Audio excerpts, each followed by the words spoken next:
جی السلام علیکم. آج کی ہماری نشست جو ہے خرم علی شفیق صاحب کی کتاب جو آپ سب جانتے ہی ہیں، ہاؤ جناح لبریٹڈ انڈیا کے موضوع پر ہے. خرم کا جو خاص کام ہے مطلب اہمیت کے حساب سے بھی اور ان کے شوق کے حساب سے بھی، وہ علامہ اقبال کے پیپرز کو انہوں نے 4 یا 5 والیومز میں کئی سالوں میں، وہ آپ بتائیے گا ٹھیک کر کے، میں ابھی آپ کو موقع دیتا ہوں. تو اس کے علاوہ ان کی بہت خوبصورت السٹریٹڈ 2 کتابیں بھی ہیں، ایک جاوید نامہ پہ ہے اور ایک اقبال کی بایوگرافی ہے السٹریٹڈ، بہت ہی، وہ بھی میں کہتا ہوں معیاری قسم کی. اس میں اس زمانے کی تصویریں، کوٹیشنز، بہت ہی خوبصورت کتاب ہے، ہر اسکول میں ہونی چاہیے. ایسی معیاری بچوں کی کتابیں، یعنی ہر ایج کا انسان پڑھ سکتا ہے اسے، اور ایسی ہی کتابیں ہونی چاہیے. تھینک یو تیمور صاحب. دیگر کام جیسے آپ نے کہا، علامہ اقبال پر تقریباً ساری زندگی میں تحقیق کرتا رہا ہوں. ان کی بایوگرافی اردو میں کئی جلدوں پر مشتمل وہ سوانح وہ میں نے لکھی ہے، بلکہ ہر جلد الگ الگ کتاب ہی ہے. اس دوران ان کی بہت ساری تحریروں کو بھی اینوٹیٹ کرنے کا، ایڈٹ کرنے کا موقع ملا، اور حقیقت میں وہ جو اقبال کی لائف پر میں کام کر رہا تھا، ایک طرح سے وہ 2018 میں مکمل ہوا. اس میں سے جو کنکلوژن نکلا ہے وہ یہ کتاب ہے اصل میں. اور اس کنکلوژن کو مزید تھوڑا سا ریفائن کرنے میں مجھے یہ 3-4 سال لگے، تاکہ میں اپنا پورا ایویڈنس جمع کر لوں. اور وہ بات اب بڑی عجیب سی لگتی ہے، اس لیے میں نے کتاب میں تو لکھ دی ہے، اور 112 صفحے کی کتاب ہے تاکہ ہر شخص آسانی سے پڑھ سکے.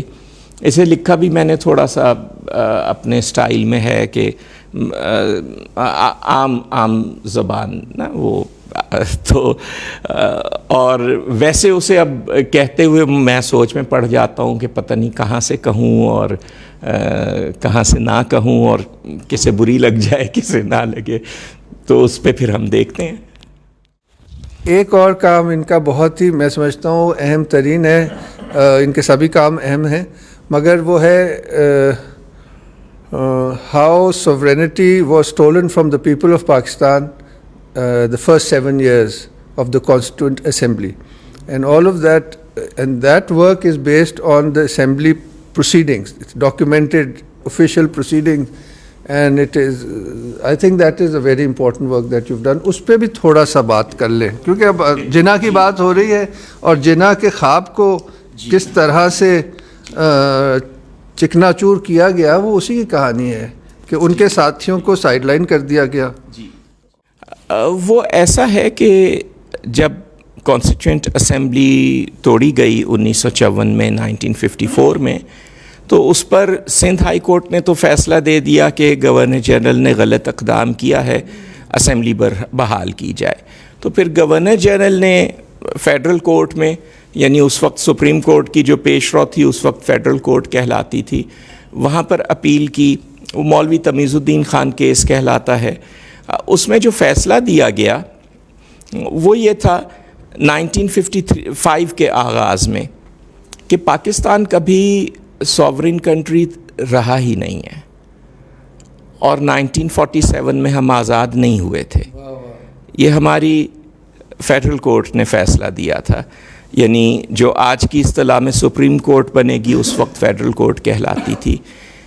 اور یہ فیصلہ دے دیا، اور اس کی بنیاد پر وہ اسمبلی بحال نہیں کی گئی، نئی اسمبلی پھر بنی.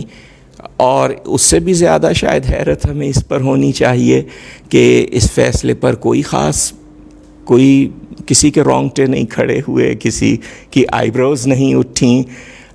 اور شاید اس سے بھی زیادہ حیرت ہمیں اس پر ہونی چاہیے کہ اب 1955 سے آپ کاؤنٹ کیجئے کہ اتنے سال ہو گئے ہیں، اور آج تک ہمارے ہسٹورینز میں سے بھی شاید ایک آدھ نے کہیں اس کا تذکرہ کر دیا ہو، ورنہ زیادہ تر تو آج بھی اس فیصلے کی بات نہیں کی جاتی، بلکہ آپ یہ جو مولوی تمیز الدین خان کیس کا اگر کوئی ذکر بھی کرتا ہے تو وہ یہ غلط بیانی کرتا ہے کہ اس med نظریہ ضرورت کے تحت اسے جائز قرار دیا گیا.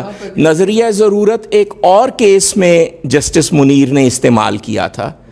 تو کیا ہمارے جو انٹیلیجنشیا ہے اس کو یہ بات کوئی اہم نہیں لگتی کہ انہوں نے کہا کہ پاکستان چونکہ سوورن ہوا ہی نہیں تھا کبھی، ان کو نظریہ ضرورت والی بات اہم لگتی ہے تو ان کے دماغ میں وہ بیٹھی ہے، وہ اسے چپکاتے ہیں یہاں پہ، حالانکہ وہ اس کیس سے تعلق نہیں رکھتی. تو اس کا آج بھی کوئی ذکر نہیں ہوتا. تو یہ تو ایک ہے، یہ کلائمیکس تھا ایک ڈرامے کا، اور وہ تو 1947 سے وہ تمام لوگ جو آل انڈیا مسلم لیگ کے پلیٹ فارم پہ نہیں اکٹھے ہوئے تھے قائد اعظم کے ساتھ، وہ مختلف اپنے اپنے گروپ بنا کے جس طریقے سے ہو سکا وہ پاکستان کی سوورنٹی کو ڈینائی کر رہے تھے. تو آہستہ آہستہ ہمارے تمام شعبے علم و ادب کے ان میں ایسے لوگ آ گئے یا وہ ایسے رجحانات وہاں پہ رائج ہو گئے جو پاکستان کی سوورنٹی کو ایکسیپٹ نہیں کرتے تھے. اس کا پھر جا کے کلائمیکس 7-8 سال میں یہ نکلا کہ آپ کی سب سے بڑی کورٹ نے کہہ دیا کہ ہاں جی، نہ ہم کبھی آزاد ہوئے تھے نہ آج آزاد ہیں، اور اگر کوئی سمجھتا ہے کہ پاکستان کبھی آزاد ہوا تھا، they have been living in the fool's paradise.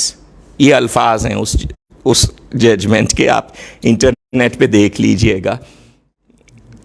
تو وہ کوئی کسی کو فرق نہیں پڑا اس سے، بلکہ بہت ساری اس کی تعریفیں بھی ہوئیں کہ بڑا انلائٹنمنٹ ججمنٹ آیا ہے، وہ اخبارات اس زمانے کے نکالیے. تو یہ ہے، یہ تھوڑا سا میرا اس پہ کام ہے، اور وہ ساری میں نے چیزیں اکٹھی کی ہیں کہ کس طرح سے ہوا. جیسے آپ نے کہا کانسٹیٹیوئنٹ اسمبلی کے اپنے ڈاکومنٹس، پروسیڈنگز، میرے کام کا اینگل خاص طور پر پچھلے 10-12 سال میں یہ بن گیا ہے کہ میں دستاویزی ثبوت سب سے پہلے چیک کرتا ہوں.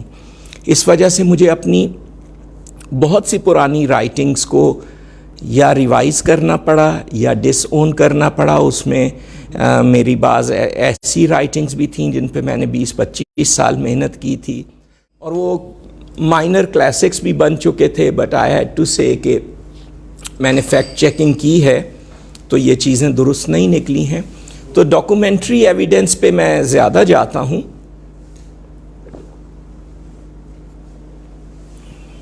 اس کتاب میں بھی یہی اپروچ ہے، اور اس کتاب کی طرف اگر ہم آئیں تو سب سے پہلے میں اس میں اپنے اسپانسر الائٹ مارکیٹنگ کا ضرور شکریہ کرنا چاہوں گا. ان کی 125th اینیورسری ہے. 1898 میں لاہور سے ایک چھوٹے سے سیٹ اپ کے طور پہ یہ شروع ہوا تھا ڈبی بازار سے، اور اب پھر وہ ماشاءاللہ بہت جلدی بہت بڑے ڈسٹریبیوٹر بن گئے اس ریجن کے، اور آج بھی وہ بہت بڑے انٹرنیشنل برانڈز کے. تو وہ اس کے ساتھ ان کی 125th اینیورسری کے ساتھ بھی یہ ریلیٹڈ ہے، اور انہوں نے جتنا جنرسلی اس کتاب کو اسپانسر کیا ہے اس کی وجہ سے بڑی سہولت ہوئی اسے مکمل کر کے چھاپنے میں، ورنہ شاید اور مشکل ہو جاتی. جی. تو کیونکہ وہ جو کانسٹیٹیوئنٹ اسمبلی والا آپ کا کام ہے وہ اصل میں شاید اس سے بہت لنکڈ ہے نا؟ بہت لنکڈ ہے. آپ سمجھیں کہ یہ اس کا پریکول ہے. ہاں، مطلب ہے کہ وہ یہ اس کا پریکول بن جاتا ہے.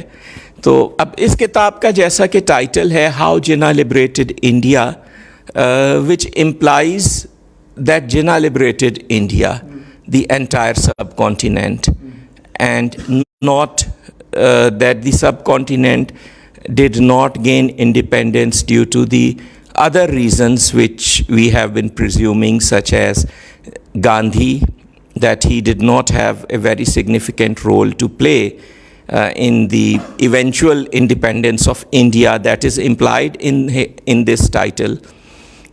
That other theories that the British left India due to some conspiracy, that obviously is refuted here, or that Subhash Chandra Bose or the mutiny of the Indian Navy, Royal Indian Navy, that they played the significant role, that is also being refuted here, and what is suggested in this title is that it was Jinnah or the All India Muslim League which eventually liberated the entire subcontinent.